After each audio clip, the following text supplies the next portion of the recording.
हाँ, गुरु पूजा बोल वो सूत्र बोल लेते हैं, श्लोक बोल लेते हैं, सब लोग बोल सकते हैं साथ में। नीरज जी, हाँ। गुरुर्ब्रह्मा गुरुर्विष्णु गुरुर्देवो महेश्वरा गुरुर्साक्षात् परब्रह्म तस्मै श्री गुरुवे नमः। दर्द हो रही है, आज दर्द हो रही है, प्लीज। ओम नमः प्रणवार्थ शुद्ध ज्ञानेक मूर्तये निर्मलाय प्रशांताय दक्षिणामूर्तये नमः। ईश्वरो गुरुरात्मेति मूर्ति भेद विभागिने व्योमवत्याप्त देहाय दक्षिणामूर्तये नमः। ओम त्र्यंबकं यजामहे सुगंधिं पुष्टिवर्धनम् उर्वारुकमिव बन्धनान् मृत्युर्मोक्षे अमामृता। ओम श्री गुरुभ्यो नमः। हरि ओम। गुरुजी ने जो कल बोला ना, कल वो 69% छोड़ा था, वो 69 से ही शुरू करके और 74 तक कल गुरुजी ने बोला, और बहुत ही बढ़िया आ रहा है। कल तो 99% या 100% नारद भक्ति सूत्र से ही बोला।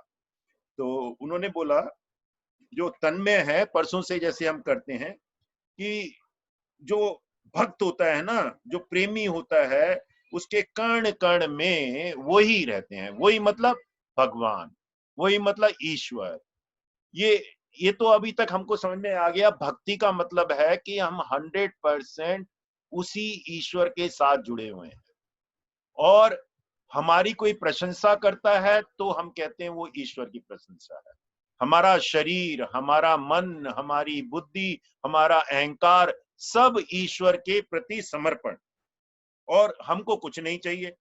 और अगर कोई हमारे को गाली भी देता है तो हम कहते हैं वो ईश्वर को ही गाली दे रहा है। और बहुत बढ़िया चीज है कि हमारी जितनी भी नेगेटिव चीजें हैं वो भी आप कहते हैं ईश्वर की तरफ मोड़ दो, कि मैं अभिमान करता हूं ईश्वर की तरफ, गुरु के उस पे, मेरा गुरु है उसके ऊपर अभिमान करता हूं, उसके कार्य पे अभिमान करता हूं। कोई उसकी निंदा करता है तो मैं क्रोध आता है। तो वो नेगेटिव चीजें भी हैं, वो उसी की तरफ मोड़ दो, अपने ईश्वर की तरफ मोड़ दो, अपने गुरु तरफ की तरफ मोड़ दो।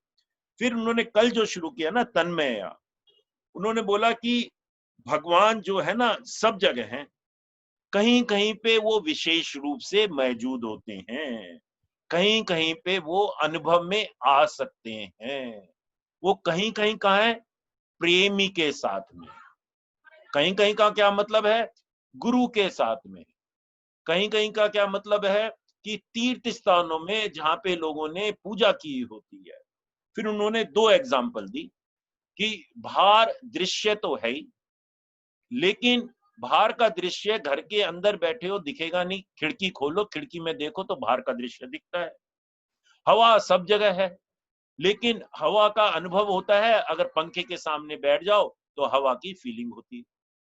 तो ये दो एग्जांपल दी कि जो भगवान है सब जगह है, लेकिन उसका अनुभव भक्त के सामने या गुरु के सामने होता है। और जब गुरु होता है ना तो देवता भी आनंद में आते हैं। रादर कहते हैं गुरु की प्रेजेंस में देवता वहां खड़े रहते हैं। वो गुरु पूजा हम करते हैं ना, तो उसमें गुरु पूजा में एक सेंटेंस आता है कि सारे देवता जो गुरु के चरणों के सामने खड़े रहते हैं, गुरु के दरबार में खड़े रहते हैं। बहुत ही सुंदर है कि गुरु के दरबार में सारे देवता खड़े रहते हैं। देवता क्या है? सटल फॉर्म में है। वो कह रहे हैं तरंगे जो हैं, वेव्स जो हैं, सारी दुनिया में है। अब हम टीवी का एक चैनल चलाते हैं तो दूसरे चैनल की भी वेव्स मौजूद है वहां पे। उसको हम अगर रिमोट से दूसरा चैनल चला देते हैं तो उस वेव से कनेक्टेड हो जाती है। तो क्या हम गुरु की वेव्स के साथ हैं कि नहीं? टीवी का जो हमने चैनल कनेक्ट किया वो है हमारी आत्मा, और बाकी जो टीवी है वो हमारा शरीर है। बहुत ही बढ़िया बताया कि जब आप किसी संत के कांटेक्ट में आते हो तो अंदर से प्रफुल्लित हो जाते हो। कहते हैं बीज, बीज में पेड़ है या पौधा है, फूल है, फल है, और फूल आपको सुगंध देता है जब वो ब्लॉसम हो जाता है। तो कह रहे हैं आपके अंदर, सब मनुष्य के अंदर वो बीज है ही, वो प्रेम का बीज है ही, उसको खाली प्रफुल्लित करना है। वो वो गुरु के प्रेजेंस में, ईश्वर के प्रेजेंस में जब आप पूर्ण भक्त हो जाते हो तो वो प्रफुल्लित हो जाता है, तब कोई वहां पे दूसरा नहीं रहता। एक चीज और बढ़िया बोली गुरुजी ने कि बीज, तो कई बीज होते हैं ना, खराब होते हैं बीज, तो वो प्रफुल्लित भी नहीं होते, लेकिन मनुष्य में कोई भी खराब नहीं होता। सब में वो क्षमता होती है कि वो गुरु की प्रेजेंस में या भक्त बन जाता है तो प्रफुल्लित हो जाता है। सब में वो बीज है, वो कोई सड़ा गला नहीं है किसी के भी मनुष्य के अंदर। तो ये बहुत सुंदर है। फिर उन्होंने बात करी पितरों की कल, कि पितरों को जब हम प्रेमी बन जाते हैं तो पितरों का भी कल्याण हो जाता है। कहते हैं प्रेमी जब भक्त बन जाता है, या हम साधना करते हैं, सेवा करते हैं, पूजा करते हैं, सत्संग करते हैं, तो सबसे पहले उसका फल जो है पितरों तक मिलता है। कहते हैं बैंक की उन्होंने एग्जाम्पल दी कि बैंक से अगर आपने लोन लिया है, आप पैसा जमा कराओगे तो सबसे पहले आपके अकाउंट से वो लोन का पैसा काट लेगा। इसी तरह से आपका पितरों का आपके ऊपर कर्ज है, तो सबसे पहले आपकी साधना, सेवा, सत्संग का फल पितरों को मिलेगा। और जब आप पूर्ण तरह प्रेमी बन जाते हैं, जब भक्त बन जाते हैं, तो कह रहे हैं 7 पीढ़ियों तक आपके पितृ मोक्ष को प्राप्त कर लेते हैं, 7 पीढ़ियों तक। और कहते हैं पितरों के उसमें हम धर्मशाला में कमरे बनाते हैं, कंबल बांटते हैं, 10 दिन तक तो रोना धोना होता है, 11वें दिन वो सेलिब्रेशन होता है, या 13वीं मनाते हैं।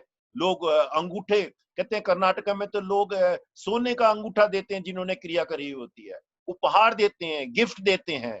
क्यों? वो सेलिब्रेशन है कि एक व्यक्ति, एक आत्मा मुक्त हो गई और वो मुक्त आत्मा कहीं दूसरी जगह जन्म ले रही है, तो सेलिब्रेशन है। इसमें कोई रोने की बात नहीं है। कहते हैं वो 10 दिन तक आपके आसपास रहते हैं। चलो तुम्हारा प्यार है, तुम्हारा मोह है, वो व्यक्ति एकदम से चला गया तो 10 दिन से ज्यादा नहीं रो। 10 दिन तो रोना धोना जो कुछ करना है कर करा लो, और उसके बाद में आप सेलिब्रेशन करो, सेलिब्रेशन करो, दान करो, जो भी कुछ करो वो सब पितरों को जाता है। तो इसीलिए कहते हैं गुरु की पूजा सबसे पहले होती है। कहते हैं गुरु की पूजा जो है आपके गणेश से भी पहले होती है। कोई भी काम करें, अगर आपने गुरु मान रखा है या ईश्वर आपका जो ईश है, उसको पहले सबसे पहले पुकारना चाहिए। कुछ भी काम करें, व्यापार करें, कुछ करें, कोई भी करें। फिर उन्होंने एक एग्जांपल दी बुद्धा की। कहते हैं बुद्धा जब एनलाइटेंड हुआ तो बौद्ध बौद्ध वृक्ष का महत्व हो गया, क्योंकि बुद्धा उनके नीचे एनलाइटन हुए, लेकिन वो 7 दिन तक कुछ बोले नहीं। कहते हैं देवता सारे ब्रह्मा जी के पास गए और ब्रह्मा जी से प्रार्थना करी कि ये एनलाइटन मास्टर 100 सालों में एक बार ही आता है, तो इनको, इनसे बुलवाओ, कुछ इनसे ज्ञान की चर्चा कराओ, जिससे हम भी, देवता कहते हैं, हम भी कुछ पा सके। तो गुरु के दरबार में सारे देवता होते हैं, सारे देवता खड़े रहते हैं। जब भक्त खिल जाता है तो पितरों को भी आनंद मिलता है और पितृ भी मोक्ष को प्राप्त हो जाते हैं। तो ये जो है ना, ये 2 सूत्र करे हैं इन्होंने, करीब करीब 69 और 70। 69 सूत्र था तन्मया, उसके साथ एक जब हो जाते हैं, यहाँ पे भक्त की महिमा और गुरु की महिमा। और 70 था मोदन्ते पित्रो नृत्यंती देवता सनाथा चयम भूर्वर्ती। कदम कदम पर भगवान मौजूद हैं, उन्हीं को वही मालिक हैं, उन्हीं वही खुश होंगे। और भाव विभोर में जब हम हो जाते हैं, तन्मय में हो जाते हैं, और हमारे पितरों को भी शांति मिलती है, मोक्ष मिलता है। तो बहुत सुंदर है। फिर उसके बाद बोला उन्होंने 71 जो है अति सुंदर। क्या बोलते हैं, इसमें बहुत चर्चा करी उन्होंने। नास्ति तेषु जाति, 5 चीजें, जाति, विद्या, रूप, कुल, धन, क्रिया आदि भेद।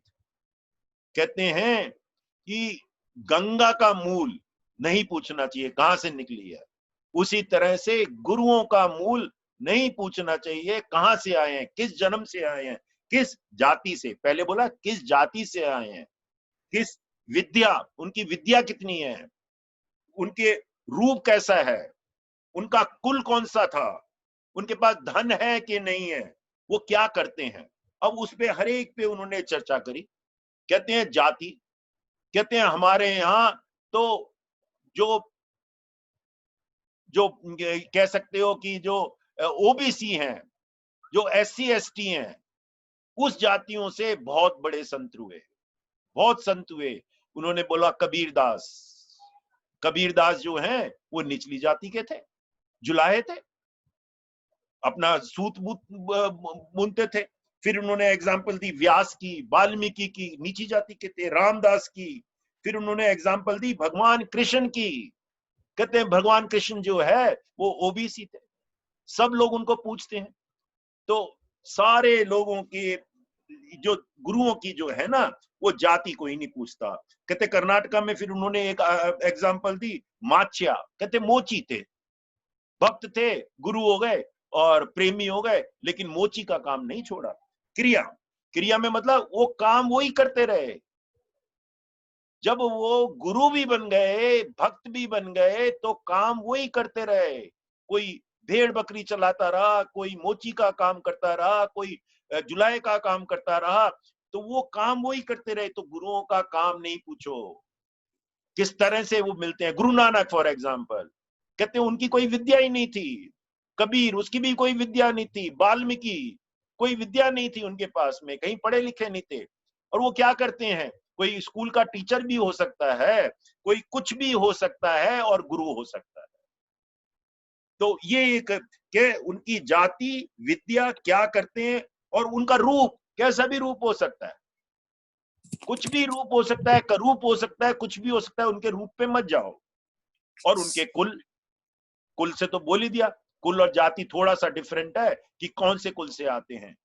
और धन, कहते हैं भिखारी, एक भिखारी भी भक्त हो जाता है, और जब भिखारी भक्त हो जाता है तो वो तृप्त हो जाता है, वो पूर्ण हो जाता है। एक धनवान भी भक्त हो सकता है। दोनों, इसमें सारी चीजें इंक्लूडेड है। सारी चीजें इंक्लूडेड मतलब अपोजिट, नीचे से नीचे जाति वाला, नीचे से नीचे विद्या वाला, नीचे से नीचे रूप वाला, नीचे से नीचे कुल वाला, नीचे से नीचे भिखारी, और वो जो भी कुछ करता हो वो भी प्रेमी हो सकता है, गुरु हो सकता है, और सबसे ऊंचे से ऊंचे वाला भी हो सकता है। दोनों, उसमें कोई भेद नहीं है। ये कोई भी आदमी भक्त बन सकता है।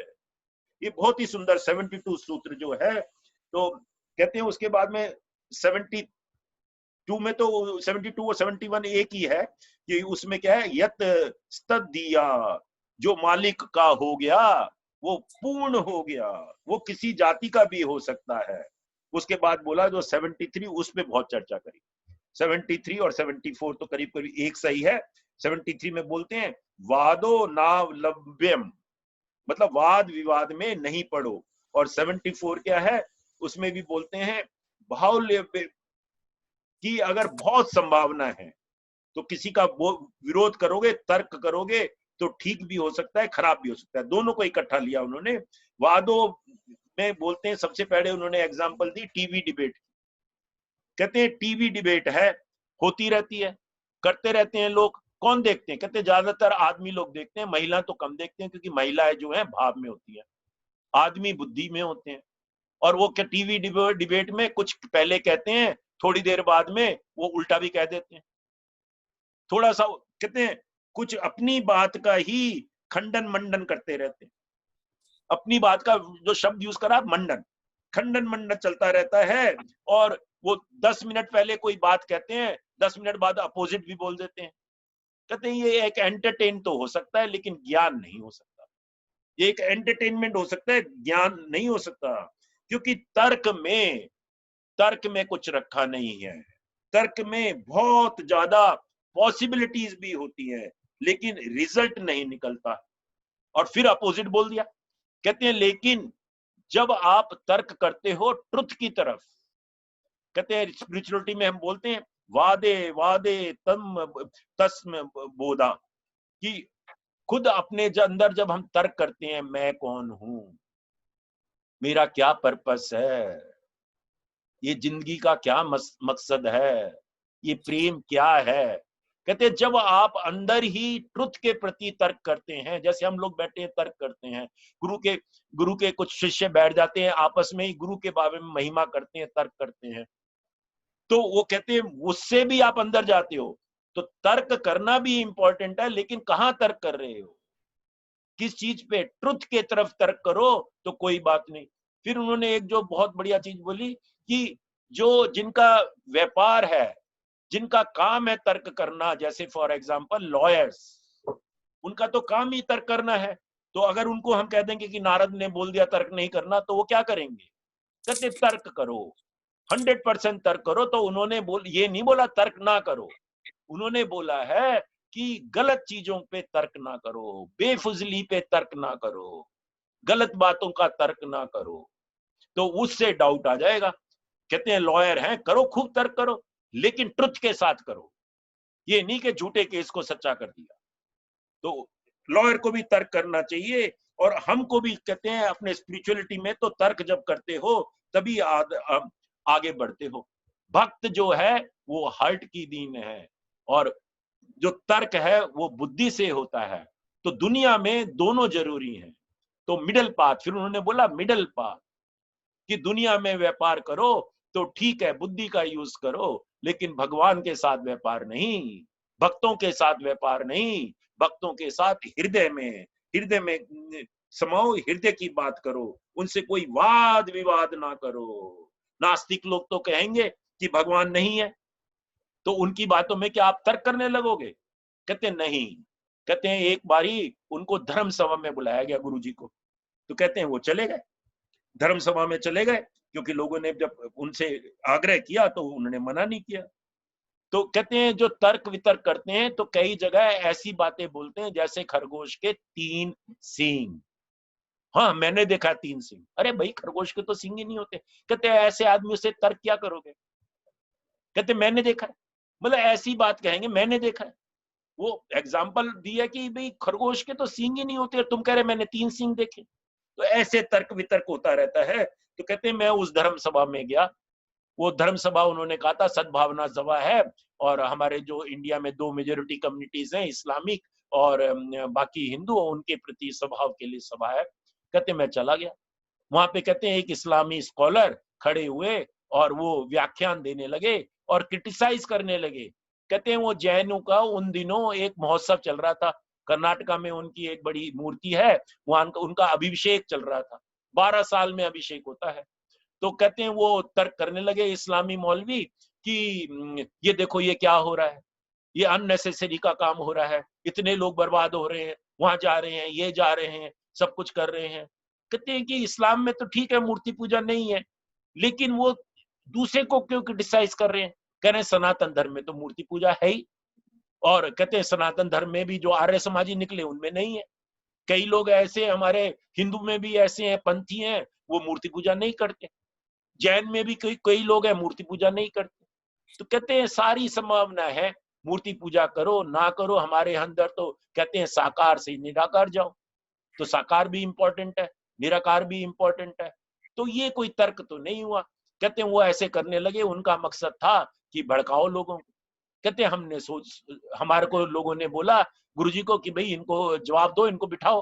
तो कहते हैं नहीं, इनसे तर्क मत करो, इनसे वाद विवाद मत करो। ये चाहते हैं कि वाद विवाद होए, और इन्होंने लोग बिठा रखे हैं इस सभा में, वो उपद्रव करेंगे। आपने कुछ इनको बोल दिया तो वो उपद्रव करेंगे, बड़ा झगड़ा हो जाएगा। कहते हैं हमने युक्ति से वो झगड़ा टाल दिया। उन्होंने नाम तो नहीं बोला, लेकिन मेरे को पता है वो नाम क्या है, डॉक्टर जाकिर। वो प्रीच करते थे। फिर उन्होंने बोला, वो देखो फिर बाद में उन्होंने भुगता, वो जेल गए, देश भी छोड़ना पड़ा उनको, तो वो देश छोड़ के चले गए। तो कहते गलत प्रीच करोगे तो उसका भुगतान आपको ही करना पड़ेगा, आपको ही पढ़ना पड़ेगा। जो भक्त होता है ना, वो सीकर होता है, वो लव में रहता है, उसको कोई चाहत नहीं होती। He is complete himself. People जो है ना, लोग क्वेश्चन पूछते हैं गुरु से। क्यों पूछते हैं क्वेश्चन गुरु से या भक्त से? क्योंकि they feel comfortable with his answer. जो भी आंसर देते हैं उसका वो कंफर्टेबल होते हैं। अब अर्थ है, एक बहुत बड़ी एग्जांपल गुरुजी ने इंग्लिश वाले में बोली कि अर्थ है, हर एक जगह वो अलग अलग है, डिफरेंट जगह। अमेरिका में अर्थ अलग है, हमारे इंडिया में अलग अर्थ है, लेकिन जो स्पेस है ना वो एक ही है। सारी दुनिया में स्पेस एलिमेंट एक ही है। तो गुरु की अटेंशन भी स्पेस के माफिक है, गुरु भी स्पेस के माफिक है, एक ही है। और कहते हैं, लोग कहते हैं गुरुजी मेरे को नहीं देखा, गुरुजी मेरे पर अटेंशन नहीं लगाई। कहते हैं गुरु की अटेंशन जो है ऑटो मोड में होती है, ऑटो मोड में होती है। कहते हैं गुरु या भक्त जैसे एक आयरन है, उसको हम मेल्ट करते हैं तो जिस चीज में भी डालना हो उसमें डाल देते हैं। ऐसे ही कहते हैं भक्त होता है, जैसे मर्जी उसको ढाल लो, जैसे मर्जी। क्यों? वो 100% भगवान के प्रति समर्पण होता है, वो प्रेमी होता है, वो भक्त होता है। उसको किसी और चीज से फर्क नहीं पड़ता, जैसा मर्जी चाहो उसको दुनिया में ढाल लो। वो उसकी चिंता ही नहीं करता।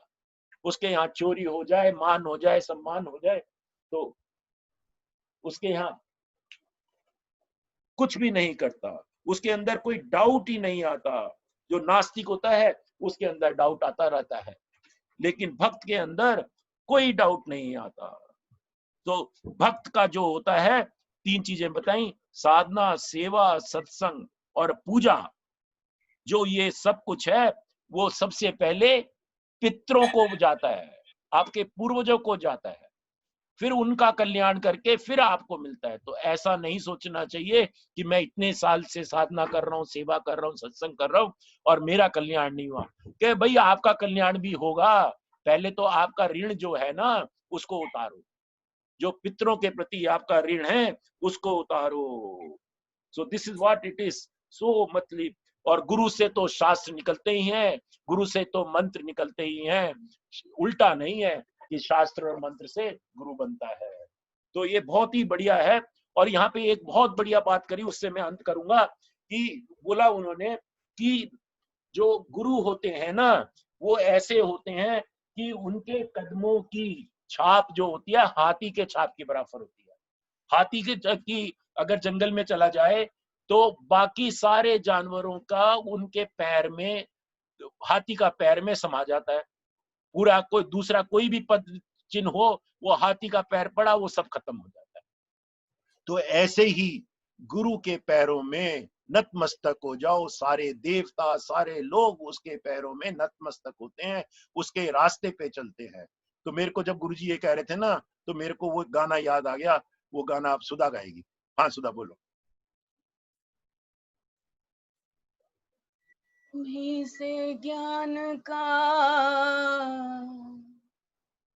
दीपक जला है, तुम्हीं से घन घोर अंधेरा मिटा है। तुम जो नहीं तो गुरुजी कुछ भी नहीं है। हमें रास्तों की जरूरत नहीं है, हमें तेरे पैरों के निशान मिल गए। तुम ही तो हो शिव ब्रह्मा का संगम, सब है तुम्हारा, सब तुम पे अर्पण,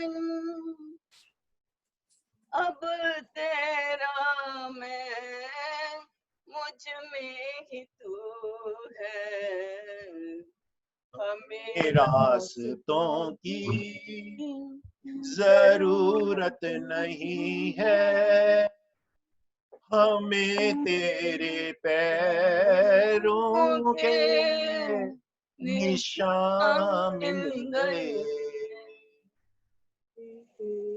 गलियों में तू है, फूलों में तू है, सागर की एक एक लहरों में तू है, जहाँ भी मैं जाऊं तू ही तू है, हमें रास्तों की जरूरत नहीं है, हमें तेरे पैरों के निशान मिल गए। अपना वीडियो खोल सकते हो, अब गैलरी व्यू है, हाँ रिकॉर्ड भी चल रहा है। आए जो दिल पर गम का अंधेरा, तन्हाइयों ने जब मुझे को घेरा, उगता सवेरा लेकर तू रूबरू है, हमें रास्तों की जरूरत नहीं है, हमें तेरे तेरे पैरों के के निशान मिल गए। जन जन की सेवा यही मेरी पूजा, तुम ही तुम हो, कोई न दूजा, सब कुछ है तुझ पे अर्पण, कण कण में तू है, हमें रास्तों की एवरीवन जरूरत नहीं है, हमें तेरे पैरों के निशान मिल गए। रास्तों की जरूरत नहीं है, हमें तेरे पैरों के निशान मिल गए। जय गुरु जय गुरु। बहुत बढ़िया गीत है ये, कि जन जन की सेवा भी आ जाती है, सत्संग भी आ जाती है, गुरु की महिमा भी आ जाती है, सब कुछ है। बहुत बढ़िया गीत है, बहुत सुंदर गीत है, और इस पे बिल्कुल फिट बैठ रहा है। गुरुजी ने कल बोला ना, हाथी के पैर में अगर आ जाता है तो किसी और का पैर नहीं नजर आता, तो गुरु जो आ जाता है तो कुछ और नजर नहीं आता। बहुत सुंदर, बहुत बढ़िया। गुरु लाइफ में आ जाए, भक्त आपकी बन जाए तो बहुत बढ़िया, बहुत सुंदर। हाँ, anybody wants to say anything? Neeraj ji, anybody? Seema Gupta बोलो कुछ। सीमा जी। हाँ जी सर। बोलिए बोलिए सर क्या बोलूं, कुछ बोलने के लिए बचा ही नहीं, कुछ है ही नहीं। वो गुरुजी ने बोला वाद विवाद नहीं करना, बोल तो सकते हो। तर्क नहीं करना। बहुत सुंदर, यही होता है भक्ति में, फिर कई बार बोलने का भी मन नहीं करता। वो गुरुजी ने परसों बोला था कि जो भक्त होते हैं जब उनके साथ कनेक्टेड होते हैं तो बोला भी नहीं जाता, कोई क्वेश्चन भी नहीं होता। और वो बड़ी एग्जांपल दी थी ना कि उसकी पत्रकार की, कहती वो रोने लगी, पहली बार मिल रही थी, रोने लगी। कुछ उससे क्वेश्चन ही नहीं पूछे गए, वो प्रिपेयर करके आई थी लेकिन क्वेश्चन भी नहीं पूछे गए। तो ये भक्त की निशानी है। बहुत बढ़िया। Boss, anybody else? जी, जय गुरुदेव। हाँ, जय गुरुदेव राजन जी। वीडियो ऑन करना चाहो तो कर सकते हो, मर्जी है आपकी। It was very beautiful when you mentioned that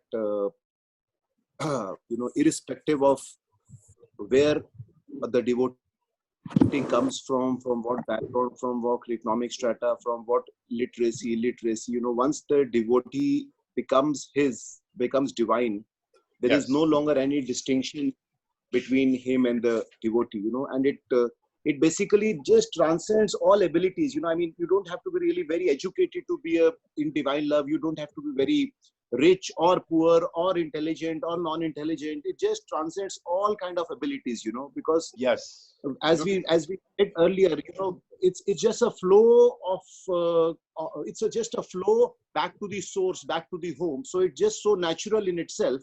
You can't really make it or do it happen. It just happens. It just happens like that. beautiful. And that is where, the second thing that you mentioned about logic, I mean, when we are in the context of love, when we are in the thought process of love, when we are in that divine love, I mean, we just cannot have logic in the same space, because they are so opposite to each other. Logic में अगर हम देखें, जैसे आपने बताया था, lawyers हैं, उनको आप जिस साइड पे खड़ा करेंगे वो उसी साइड पे उस चीज को प्रूव करेंगे, और थोड़ी देर बाद रिवर्स खड़ा करेंगे तो रिवर्स भी प्रूव करने लग जाएंगे. So they have no stand in themselves, Logic they start building whichever way we want to build it, Logic depends हमारी dislike किस तरह पे हम logic को तरह से build कर देते हैं अपना उसके अंदर. And logic has a concept of it tears apart. Break करके आप उसको एनालिसिस करके उसको संधि विच्छेद करके आप लॉजिक में से आर्गुमेंट निकलते जाते हैं. Love is just the opposite of it. Love is like bringing everything together. Love is bringing everything together, So I think logic की तो कोई scope, of course, logic is there for a lot of reasons, the right kind of logic, but when you reach that beautiful point of love, then there is nothing to logic, because there is nothing to convince anybody or to not to convince anybody. Yes, nothing to and convince. we have also seen so many times in life that, in any relationship, the more logic we try to inbuilt in the relationship, the more it becomes challenging in that particular relationship. Because logic is always about argument, and argument means you are different from me. There is a disagreement between the two, और वो कब logic जो है वो right logic से कुतुर्क में convert हो जाता है, हमें खुद भी नहीं मालूम चलता during the process of argument. So it's so beautiful that, love is all about bringing together, and logic is all about dissipating and, segregating and then analyzing it. So it's very beautiful, that logic. And there's also one more thing you mentioned, which is again so true, that, a lot of times when we are deeply into logic and argument, and we try to prove our logic to somebody and prove our logic that we are right, rather than being able to prove right, I think sometimes the differences grow even more when we are trying to prove ourselves right. So as you that story of Gurudev, a lot of times it is very wise to just stay, silent, and things will, let them be, they get sorted out over a period of time by themselves, वो तो देखो घर में भी बोलते हैं, really घर में बोलते हैं ना, घर में भी बोलते हैं कि कोई बात कर रहा हो और क्रोध में हो, कुछ आर्गुमेंट कर रहा हो, दूसरा चुप ही रहे तो अच्छा है. Very true. Very true. Husband wife में भी यही बोलते हैं. यही बोलते हैं ना, जो आर्ग्यूमेंट है वो बुद्धि से है, और जो भाव है उसको हम बुद्धि से जीत नहीं सकते. बुद्धि समझ ही नहीं सकती उस भाव को. तो इसीलिए इसे हम तर्क करते हैं और फंस जाते हैं. और हम ऐसा करते हैं और अब समझ आ रही है धीरे धीरे. जी. ये बहुत बढ़िया, एक्चुअली ये प्रैक्टिकल है. ये ऐसा नहीं है कि नारद भक्ति सूत्र ये दुनिया में नहीं कर सकते, हम लोग फॉलो कर सकते हैं. All of us can follow it. बिल्कुल प्रैक्टिकल है जी, 100% प्रैक्टिकल है. जी. And I think a very important thing comes out of this today's learning is that, logic means either this or that. Right. We have always heard it that there are so many possibilities. You can't have बहुत just संभावना this or that. There are so many. बहुत संभावनाएं, and love gives you that space for that all kind of possibilities. It's very beautiful. वो वितर्क हो जाता है. वितर्क बहुत संभावना है. स्फेरिकल लॉजिक कुछ भी हो सकता है. Right. वो वितर्क हमने पहले देखा था, पतंजलि में देखा था. वितर्क. ब्यूटीफुल. हाँ जी। और राजन जी एक बात है, कल से ना हमारा एडवांस कोर्स है, तो 99% ये मेरी लिंक काम करेगी, क्योंकि इस टाइम में एडवांस कोर्स का ब्रेक होता है, 7 से 8 का सेशन है, फिर 10 बजे से होता है नेक्स्ट सेशन। लेकिन मैं क्योंकि एडवांस कोर्स का सेटिंग करूंगा तो देखूंगा पता नहीं दोनों लिंक काम कर सकती है नहीं कर सकती। अगर नहीं कर सकेंगी तो फिर मैं ग्रुप में डालूंगा। आपकी लिंक तो काम कर रही है ना? हाँ जी, हाँ, फिर वो आपकी लिंक पे लोग आएंगे। सब लोग देख लेना, ग्रुप को देख लेना, चारों पांचों ग्रुप में डालेंगे हम, कि अगर वो चेंज होगा या नहीं चेंज होगा तो भी दोनों दिशा में डालें कल के लिए लिंक, ठीक है ना? हाँ, बिकॉज मेरे ख्याल से 2 मीटिंग सेटअप करना ओवरलैपिंग में भी difficult, I do not know. हाँ, क्योंकि एडवांस कोर्स तो सवेरे 7 बजे से रात तक चलता है, लेकिन बीच बीच में ब्रेक होता है 2-2 घंटे का, तो देखते हैं।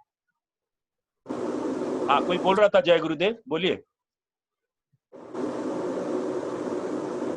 नहीं है कोई भी? हाँ, ज्योत्सना जी आप बोल रही थी? नहीं जी, क्या बोले, इतना आपसे इतना अच्छा सुन लेते हैं तो बोलने की जरूरत ही नहीं पड़ती। चलो, जय गुरुदेव। चलो फिर अपने आप की बुद्धि को शुद्ध करें। सत्यम परम धीमहि, सत्यम परम धीमहि, सत्यम परम धीमहि, सत्यम परम धीमहि, सत्यम परम धीमहि, सत्यम परम धीमहि, सत्यम परम धीमहि, सत्यम परम धीमहि, सत्यम परम धीमहि, सत्यम परम धीमहि, सत्यम परम धीमहि। लोकाना समस्ता सुखिनो भवन्तु। ओम शांति शांति शांति। थोड़ा सा सेवा करो, हमारे बहुत कम लोग हैं एडवांस कोर्स में, आओ कोई लोग आए, अच्छा लगेगा अपने कांटेक्ट से। जय गुरुदेव।